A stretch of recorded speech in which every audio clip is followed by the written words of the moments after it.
Welcome to the Young and the Wrestlers, the Pop Culture It's WWE podcast. I'm one of your hosts, Ryan Betson, alongside... I'm gonna rest in peace. I'm Jem. Not even like the Gem Nom or something. No, just the Geminom. Just quoting. Yeah, just gonna quote him. You can listen to this every Friday morning at 8 a.m. on your podcast services, including Spotify, and 9 a.m. on those YouTubes. If you want to support the Pop Cultures, you can head over to popcultures.com/ Wait, no, that's not right. That is right. You go to patreon.com/the Pop Cultures, where just like a handful of people here right now, you can watch us record this show live. Just like the wrestling. Yeah. But if you want to support us in a bit more of a one-off fashion, you can head over to popcultures.com/shop, where you can buy, not this, and shirts and shit with our logos on it. Yeah. We are also on Twitch, twitch.tv/the Pop Culturist, and when I am more well, I will return. We're going to talk about Jemberg, says Craig. Yeah. Could be the Jemberg. I could be the Jemberg. That works too. How are you, man? I am wrecked, but I am good. I have spent all day catching up on this. Yeah, so apologies on missing the episode last week. As you can see, like, I'm on the tail end of being unwell. You're just getting right on the precipice of it. You're about to hit that shit point. Yeah. And it all sort of bubbled up last week, which is a bit shitty. Both been a bit rubbish. There's some cool shit in the chat Newsflash. right there. We'll have to wait till we get to the old dirt sheet for that one. Yeah. But yeah, how was your essentially 2 weeks been, man? Full on. A lot has happened in a short amount of time. Did a lot of things, did a lot of nothing at the same time. So it's been a bit crazy. Had to face my fear of needles. Yeah, I know I pierce her for a living, but you're needling other people. It's different when you're in control of the blade. But yeah, I had to go get some blood tests and stuff. So all the doctory stuff. It's great. How about you? How have you been? Shit. Yeah. I'm still pretty shitty now, which sucks. Yeah, you're getting pretty shitty last time we recorded. Yeah, man, I was right on that crust of being garbage, and then I tried to push through it over the weekend, and I recorded for the players, and I'm sounding like garbage, and then I just plummeted like real hard. Yeah. And like I'm still on that thing. Like right now, my nose is only clear because I've like shoved a jam full of fucking cold and flu tablets. Yeah. And that decompressed, like like enough for it to leak back out. Yeah. I'm like, oh. Yeah. Yeah, I haven't had to do that yet, but I have been slamming the cold and flu to kind of hit it before it hits. Yeah, so I'm doing it, like I said, like I'm manageable right now. Yeah. Manageable. But yeah, so I had to pull out of my plans of this weekend going to Melbourne City Wrestling. Yes. Yeah. So that's a real big bummer, but that's what you can do. Yeah. But swings and roundabouts. Yeah. But yeah, other than that, the mullet, Craig, and the three of us, we sat in a collective room and we watched the All Elite Wrestling's Double or Nothing pay-per-view. Viewing party. It was great. We would have talked about this last week. We've done like 2 episodes, like Double or Nothing and a regular episode. But as circumstances got in the way of mostly face pain. So, what'd you think, man? It was the best pay-per-view I have seen in I don't know how long I can remember. I was so emotionally spent afterwards. There was so much emotion in that pay-per-view, so much excitement, so much squealing. We literally squealed at the end of it. We did. Jumping out of our seats. It was, WrestleMania was good, but this was just next level. Yeah. I was like way more spent after this, and it was shorter than WrestleMania. Yeah, there was, like it said, it was a nice tidy 3.5 hours, including pre-show. Yeah. I think it was right about that. So it was nice. It was great for me. I'm happy with that. Nice, good amount of time. Yeah, not too long. You made an amazing breakfast for us. Because one thing I'm trying to do, like if we have parties. If we have pay-per-view parties, we're getting a dope breakfast. Yeah, it was so good. Yeah. If it happens to fall on a weekend, then we get some sweet breakfast on, which I like. Because it's an excuse to have cool breakfast. Yeah, exactly. Because if we had Super Showdown this weekend, and Craig was to come, I would have made a sweet dinner instead. Yeah. The pay-per-view is brilliant. The opening battle royal, the casino battle royal, awesome. Yeah. Some really cool standouts in there. Yeah. Some names I was not expecting. People like the old ECW days. Well, see, for you, because you know a lot of, you know more independents than I do, and you know some older people as well, like so Tommy it works Dreamer. out. I was like, what the fuck? Yeah. Like, the standouts for me was the dude with no legs. big, Oh yeah, he was great. big thing when they run over. Guy runs up, kicks a shit out of him. I think may have been. Sorry, Lieutenant Dan. Yeah, and that was brilliant. Absolutely fantastic. Luchasaurus was a Luchasaurus big was one great. for me. Who I know from Lucha Underground. So it was really cool to see him coming across. That was really, really awesome. Yeah, so it turns out he wasn't at the time of Double or Nothing. He hadn't signed the deal, but they announced afterwards that they're like Luchasaurus is AEW, and I was like, yeah, because he was. I believe it was like started with V or something on Lucha Underground, but yeah, it's really cool seeing him come across. As well as Sunny something. The woman, she came in later. the trans. Oh, wrestler. the trans wrestler. The trans wrestler was love amazing. that shit. That was brilliant. Craig jumps in and says, "I need to see more of Luchasaurus." Damn right, we need to see more Luchasaurus. The other one that really stood out to me was Sunny Kiss. Sunny Kiss, thank you. TJF. MJF. Yeah. The heel dude. Phenomenal. Brilliant. So he rocks up in the battle royal. Loved it. He was the one that did the Sorry Lieutenant Dan thing. Was it him? Yeah. Fuck yeah. I went back and watched some of the Elite, like being the Elite. Yeah. And yeah, I gave him a nice build up. Like he was at StarCast and he was in like a fake mustache and a wig. And then he's like, "What about TJF? I hear he's pretty good." MJF. He's like, "I hear he's pretty good." They're like, "Get him the fuck out of here!" And they rip his shit off. And he's gonna be an awesome heel. He's gonna be so good. Especially with that, like there was a whole thing later on with him and Kilobyte confirms MJF is easily one of the best heels around. His full name being Maxwell Jacob Friedman. Thank you, Dash. Yeah, and then there was that bit later on where he came out. He was talking smack to Hangman Page. And Bret Hart, who came out to announce the title. Yeah, so I'm mentioning the matches. So there was some of the matches at the start they were a lot of your independent guys. Yes. So all they were really interesting. It was, there was no no real like I said, I enjoyed it, but there was nothing real stand up. The back half of this was really solid. 6-man tag was really cool. We should mention that Hangman Page won the Battle Royal, which then gave him an opportunity at a later date to take on for the AEW World Championship. Against the winner of Kenny and Jericho later in the night. So it was in a massive turn of events. There was Bret the Hitman Hart came out to deliver the to show off the belt with some guy from the UK. It's warming on me. Yeah, it's warming on me because I think I'm personally probably a bit more of a fan of the newer titles, like one's a bit more cleaner, a bit more like simpler, I guess, probably for me. Like I don't mind like the WWE Championship, like it's like I find it quite simple and nice. Granted, the Universal Championship, the red's kind of gross, but like I've adapted to it. Like the plain black, I quite like. Yeah. It's very simple. But this is more of like your old big belt. Like, like big fucking, it's intricate, it's highly detailed. It reminds me of the old World Heavyweight Championship, the big gold thing, which I love. Yeah. I love that real intricate. So like when they showed it on golds for AEW. Yeah. Yeah. Those little touches. The E is like that yellow gold and everything else. That's like good like $20,000 belt or something crazy. They haven't announced the belt. I'm imagining it's like tens of thousands. Once again, watching Being the Elite, once that they were given it and the night before I think it was, and then they cuts back to them in the hotel room all trying it on, going taking selfies and shit. Like these guys are just excited to be there, and I love that it's so good. But it looks really cool, and because like Bret Hart seems to forget where the hard cam is and shows everyone but the man camera. Yeah, I did notice that. So like, it isn't really a good shot of it on the day. Yeah. But later on, you get a better look at it, and I'm like, ooh. Yeah, it's it's very pretty. Yeah. It's very somebody very who pretty. works with gold all day, like I was just like. Dash is yelling at me in the chat. Yes. He goes, the WWE titles suck, Betson. I agree. They look like toys. So does Kilobyte. In saying that, though, I do have the toys in the back. That's probably why I'm attached to it. Dash says, I can't believe what I'm saying, but I'm with Dash. Kilobyte. Except for the hemp title. They suck. Yeah, that's true. They're not like I sort of understand like the tag team belts, why they got the Centaurians on them. Doesn't make sense. Oh yeah, the 24/7 belt is hideous. Especially the 24/7 title. It's way too small. It's gross. It's just ridiculous. It's like someone went, hey, we need a 24/7 belt. Like, put 24/7 on it. Like, fuck, okay, cool.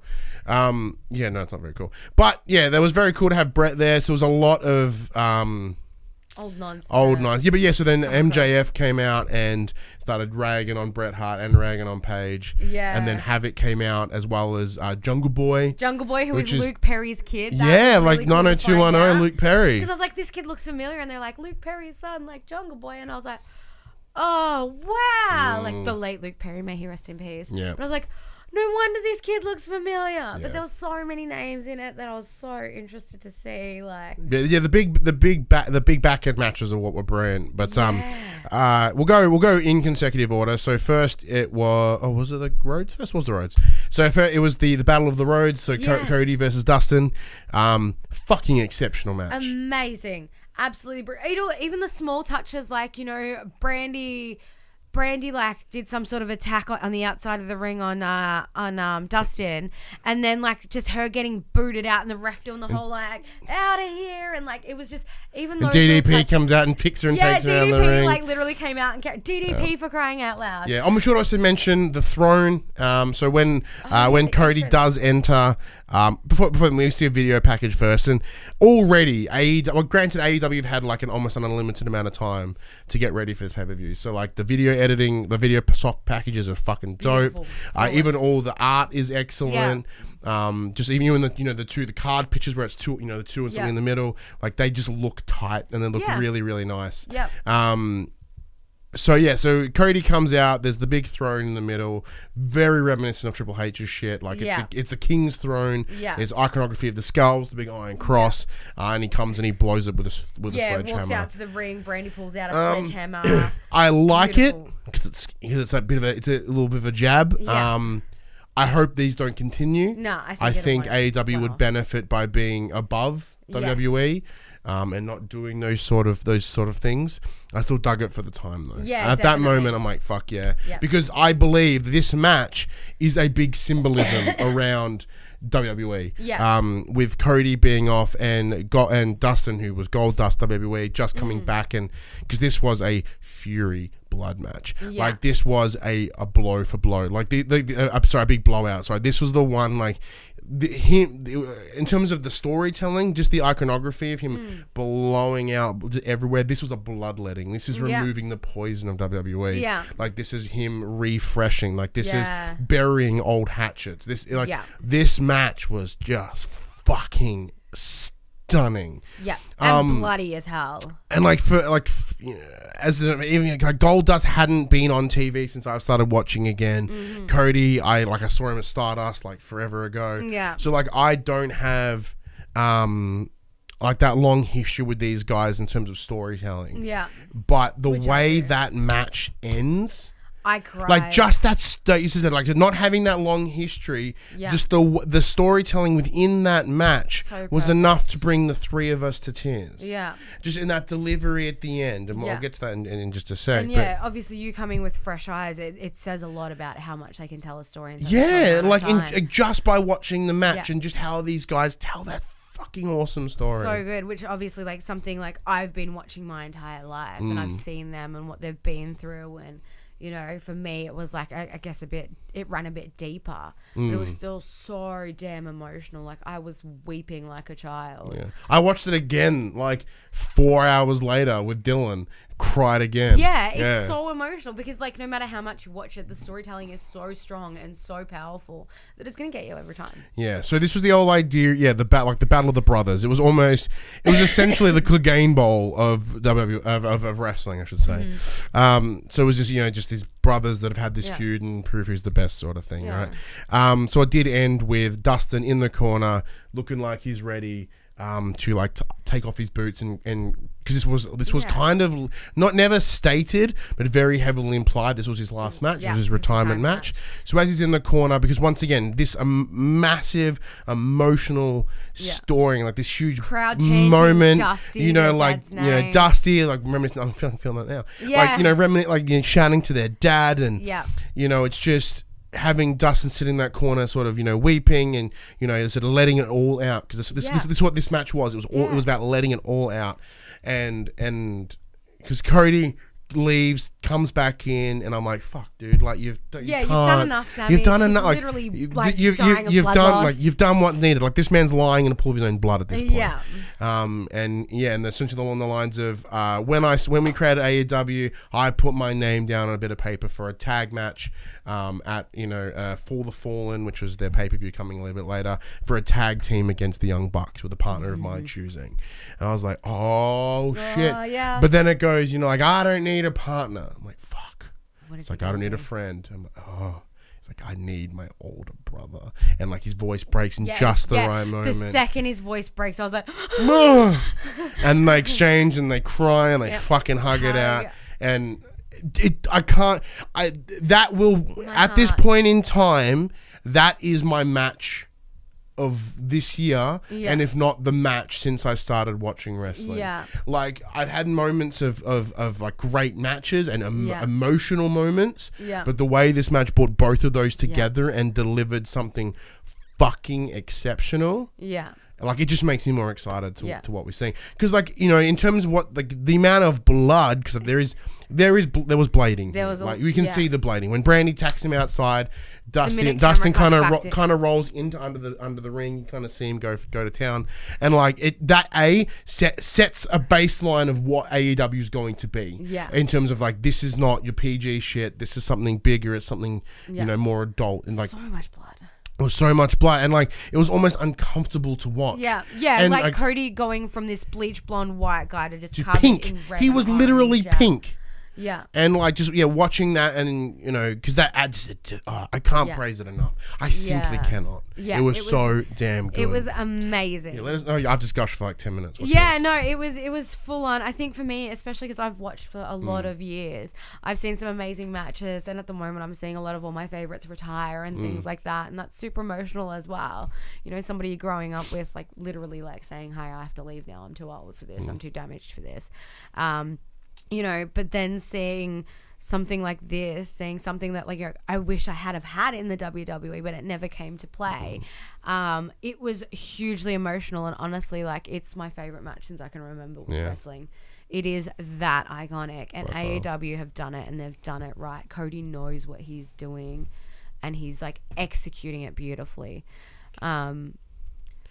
Dash jumps in. He goes, the match was originally slated for WrestleMania a few years ago. Triple H said it wouldn't sell tickets. Boy, were you honestly, wrong. he's right though. But the only reason is because of their characters. So the characters they were given at WWE totally wouldn't have worked. Yeah, exactly. But then I was like, get Kenny out here now. Kenny Omega won, by the way, guys. He won. He won that match. He technically won all of it. He won all of the matches. Yeah. But yeah, so I can't. I could sit here and praise it for hours, and I would if I could. But no, that was just it was on point. We need to stop all stuff. Yeah. So next up was the Young Bucks versus the Lucha Brothers. Yeah. So this was more of a story of ring rust. Yeah. These guys have been out of it for a while. Getting all the businessy side of shit done. Yeah. It was a good match. Yeah, phenomenal. And this was for I believe some lucha like Mexican belts. Yes. But the Young Bucks retained, which I thought was very interesting. Yeah. I guess it makes sense, just in terms of what they're trying to like sell, and they're still pretty rad. Yeah. Yeah, it was good. I enjoyed it. Yeah. And I do like the cross branding as well. Like it's really cool that they're the openness to involve other promotions within AEW is great. It's brilliant, and I think that will own the AAA tag titles. Thank you, and that will only work to their advantage. Yeah. Like WWE's demand to be super closed off and have nothing else but them is going to be their downfall. Yeah. And their almost reluctance to acknowledge anything else external to them. Yeah. But I'll get to how I think AEW and WWE are going to work for in a minute. Yeah. But yeah, the match was fine. No major complaints. Yeah. Final match of the night was Kenny Omega versus Chris Jericho. Alpha versus Omega. Beautiful. I was so excited. It was great. I was so excited. I am the biggest fan of Chris Jericho. I have loved Chris Jericho. You and Buddy Watson. Yeah, I've loved Y2J since Y2J. Raw is Jericho. When he rebranded as, Y2J.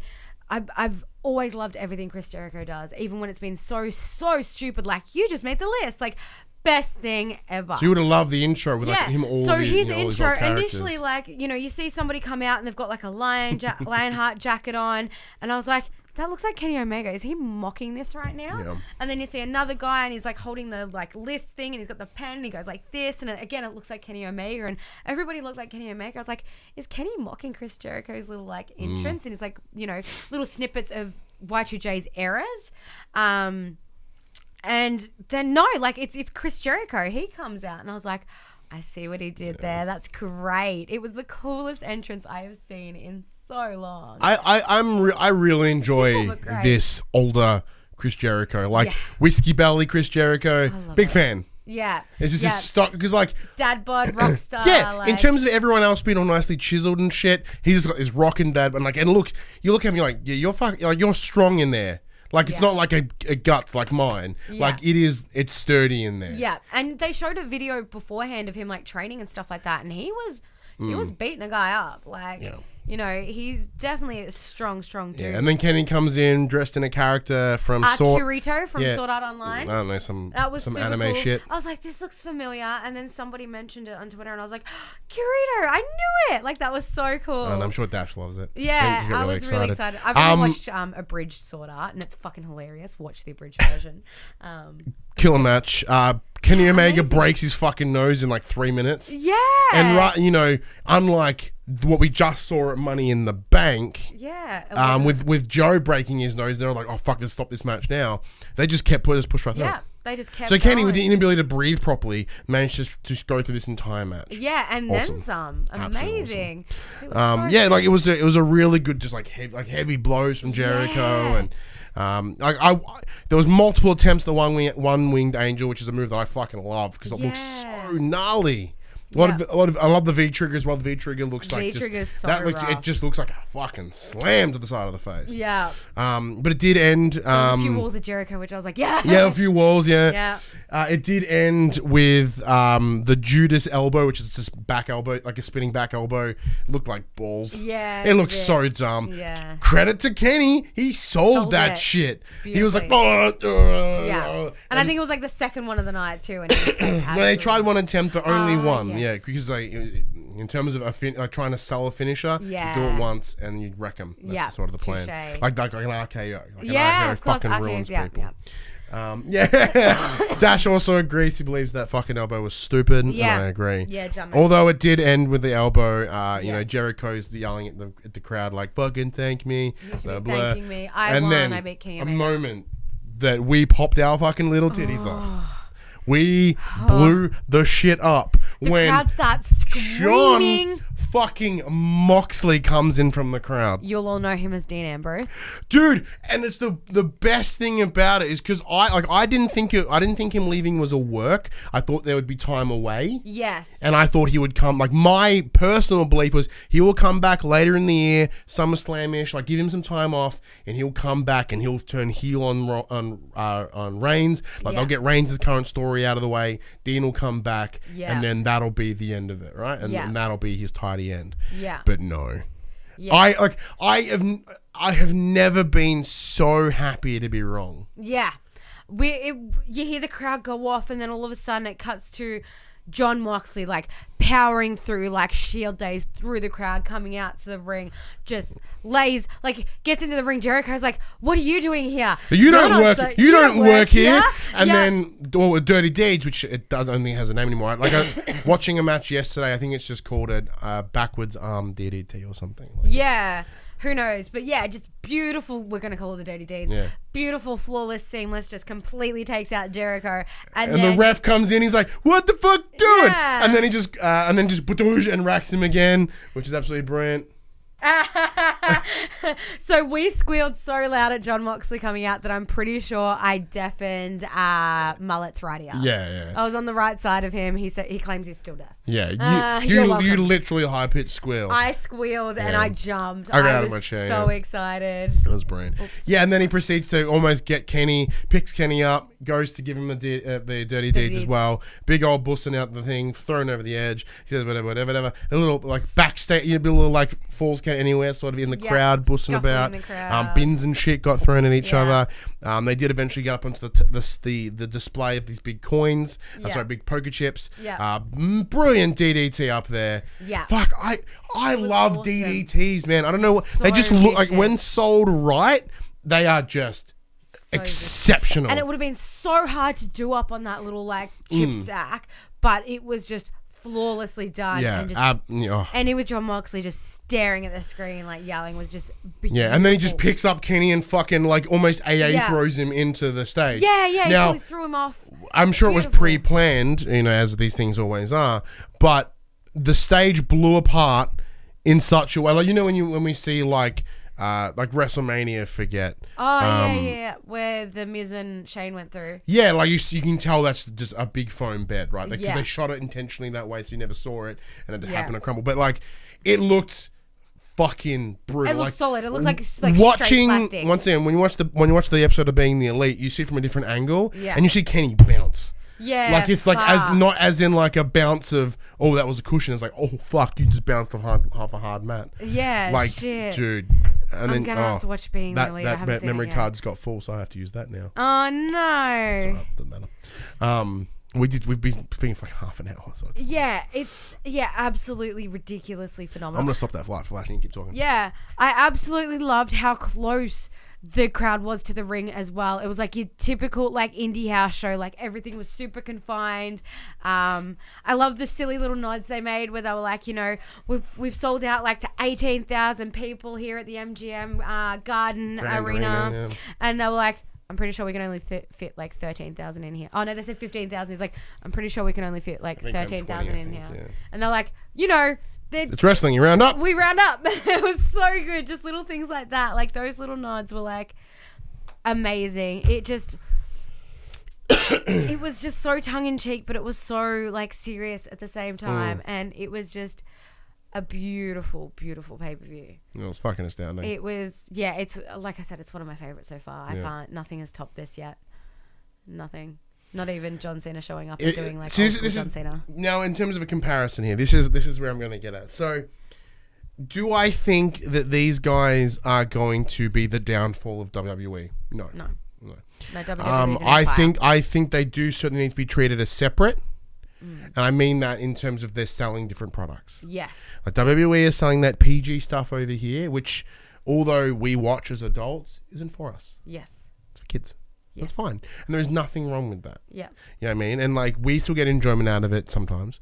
But that's what's going on over here. AEW is built for us. Yes. It's built for us older wrestling fans. Yeah. Like older as in age, older wrestling fans. Yeah. And I don't think those two, like in terms of what they're trying to sell, they don't intersect. Yeah. And as Dash points out, WWE does have a 20-year start. Like they do have a different start, run here. yeah. But for that reason, I do think they will tell different things. However, in time, I would like to see where they go. Yeah. I do think a lot of people a lot of people at WWE that watch WWE now, because it is the big primary product, Yes. they move over. Because the problem that we're facing right now, and sorry man, I just boot you in the foot. With wrestling right now, there are so many promotions. Yes. Whether they be independent, even mid-tier, and then WWE at the top. So this is the first one to really have the money and the backing of almost WWE. Yes. So like, although that people like WWE, although there's like New Japan and Ring of Honor and Impact, like in there, your mid-tiers, right? Yes. They don't have the general mass appeal. They don't either have the talent behind them, or there's like a curve there that people can't get around, like New Japan as an example. Yeah. Although in terms of wrestle performance, much better. Yes. I've only seen a handful of things. Like I watched Wrestle Kingdom. It was earlier this year, and then I watched a match yesterday. Actually, watched a couple matches yesterday, but like it's different. Yes. And for that reason, like there is that tough. There's a difference there. Yeah. And the barrier of entry is the word I'm looking for. There's a barrier of entry with New Japan. So Ring of Honor has the lesser talent, and Impact has even less talent. Yeah. So people go to WWE because it is the biggest of the group. It is where all the talent pools. Yeah. So people go there. Yes. So as AEW starts pulling from that pool and creating this like, although it's a branch. So rather than Because like WWE and there's all these other ones underneath it. That's how it's like a tree, right? Yes. This is shooting off to make a different tree. Yes. You know what I mean? And like all that, like they're all kind of up high on each other, but then is my analogy poor? Yeah. Like, I feel like I'm not explaining it well. Yeah. No, it's not. It's not going well? translating. Yeah. Let me try to think of it this way. It's Coke and Pepsi. Yeah. But in a good way. Yeah. But not in like, ew, fuck Pepsi. It's like people just like having... Yeah. I wouldn't even say apples. People like- I wouldn't even say apples and oranges. It's a difference in taste for sure. Yeah, 100%. But I'll say I do think WWE will take a hit from it, Yeah. unquestionably. Yeah. But I think because they're targeting two different things here. Yeah, exactly. It. But saying that, as Dash mentions in about what will happen in about 2 years' time, WWE really need to make some changes. Yeah. Otherwise, they're going to be lost in the dust real bad. Yeah, real exactly. Fast. Real fast. That's true. What's your thoughts? Look, I'm on the same page entirely. Except for the weird analogy part. Yeah, I think it's a little bit different with AEW because they have started so strong. Now they've got to maintain that. So I think that makes it harder for them as well. Whereas the WWE has sort of started from the bottom, now we're here type thing. Like they've built this empire. It's just a sort of time will tell if AEW can build the same sort of empire and I guess compete. But again, it is entirely different tastes as well. It's like, Granny Smith versus Red Delicious, probably the best example in terms of apples. Definitely. Yeah. Thank you, Craig. Yeah, it's definitely everybody's gonna have different tastes. Like right now, I am more into like AEW than I am the WWE. I'm more engaged in it. It was more engaging to me. But the length of time we're talking about, we have to make 2 episodes here. We might have to. Yeah, we're going to have to. What am I trying to say? Yeah. So, I got a little bit lost there. I'm so sorry. That's right. It's definitely like, back in the old days, it's like, the difference between like WWE and WCW, like there's just those differences in it. And back in the days, like WWE was my flavor because it wasn't as full on and crazy and there wasn't like, barbed wire and bins everywhere every night. But now like the tables have turned and I like that bit, like that harder old school, more wrestling, like the, the attitude era, if you will, which is what AEW was giving us. There was cussing, it wasn't bleeped out too much, like it was just sort of a no holds barred thing. I think my biggest concern would be them not, like I said, not being able to perform to that caliber every night. They've started so high that it's going to be hard to maintain that level, and if they do it, like all power to them, they are going to be the next ones to rise to the top. Yeah, and like that's the thing with this pay-per-view, they did have, I said, not unlimited time, but they've had time to prep here. Yeah. And I think that obviously works to their advantage. With that WWE, with that constant pressure of a week in, I do wonder how AEW will go come TV time. Yeah. When they do make the way to TNT. Yeah. I do like so far that they're not having monthly pay-per-views. Yeah. Like once every 2 months. Yeah. Or that sort of stuff. Like it's not like bang bang bang bang bang like WWE does. Like it's they're kind of a taste for and I think that's probably a smarter move. Definitely. And I do like, excuse me, I do like that with their matches, they work capped time frames as well. So, this match, is for 1 fall with a 30-minute time limit, which I thought was such a good idea because then that helped the whole thing flow nicely. And you knew that you weren't going to be sitting there for like 50 minutes with this match just dragging on and little things like that. There is some psychology to that. Yes. Which is really smart, which I sort of picked up on real quick. If they go, and this match is scheduled for 20 minutes, and say, even if it goes for 10, 11 minutes, you go, fuck, that was a tidy 20 minutes. Yeah. Because your brain, you don't know, they don't say, and that match went for 12 minutes. Yeah. Like, your brain goes, that was a nice 20-minute match. Yeah. Because, like, in your head, like, we're used to, like, if you got 20 minutes, you use that 20 minutes. So... You know what I mean? Like, that's very smart. Very smart. And they ended up, like, unlike WWE, who often goes overtime, they ended up running under time by, like, 15 minutes or something like that. Very nice. Like, they did an amazing job with it. It was just so comfortable to watch. Like, it flowed easily. It was consistent pace, too. There wasn't real highs and then real lows and then just sort of in and out and in and out. It was this real constant flow. And it was just really cool and really interesting to watch the different dynamics and the different superstars from different brands. And it was just overall, like I said, I can't praise it enough. Yeah, I'm really excited. did I'm an really amazing excited to job, see and what they do. Yeah, so proud of them. And you even had like people like Big E, like, you know, good luck, redacted. I hope you have a great time at redacted. Like, just things like that. Like, everybody was like really, even WWE superstars were hyping them.